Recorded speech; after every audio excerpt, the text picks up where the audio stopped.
నిన్న evening snack కింద spicy masala pav అయితే ప్రిపేర్ చేసేసుకున్నాను. మీలో ఎంతమందికి పావ్ బాజీ అంటే ఇష్టమో కామెంట్ సెక్షన్‌లో చెప్పేసేయండి. నాకైతే చాలా ఇష్టము. ఇదైతే నేను ఇన్‌స్టాగ్రామ్‌లో చూసి చేస్తున్నాను. ఫస్ట్ పాన్‌లో ఒక స్పూన్ ఆయిల్, ఒక బటర్ క్యూబ్ వేసుకొని, కొంచెం జీలకర్ర, ఆనియన్స్ వేసుకున్నాను. ఆనియన్స్ ట్రాన్స్‌ఫర్ అయిన తర్వాత సన్నగా చాప్ చేసుకున్న క్యాప్సికమ్, పచ్చిమిర్చి వేసేసుకొని, ఉప్పు, పసుపు వేసుకున్నాను. ఇవి కంప్లీట్‌గా మగ్గిపోయిన తర్వాత half teaspoon ginger paste వేసుకొని పచ్చివాసన పోయిన తర్వాత సన్నగా చాప్ చేసుకున్న టమాటోస్ కూడా వేసుకున్నాను.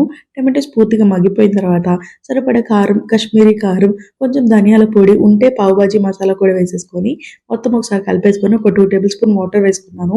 మసాలాలు మాడిపోకుండా. ఫైనల్లీ కొత్తిమీర వేసేస్తే రెడీ అయిపోతుంది. ఇప్పుడు స్టవ్ పైన తవా పెట్టుకొని ఒక బటర్ క్యూబ్ వేసుకొని మనం ప్రిపేర్ చేసుకున్న మసాలా వేసుకొని కొంచెం స్క్వేర్ షేప్‌లోగా స్ప్రెడ్ చేసుకొని పావును పెట్టేసుకోవడమే. దాన్ని మళ్ళా ఒక సైడ్ తిప్పేసుకొని చీజ్ స్ప్రెడ్ చేసుకొని పైన కొత్తిమీర గార్నిష్ వేసేస్తే రెడీ అయిపోతుంది. చాలా టేస్టీగా వచ్చింది. మీరు కూడా ట్రై చేయండి. నచ్చితే సబ్స్క్రైబ్ చేసుకోండి.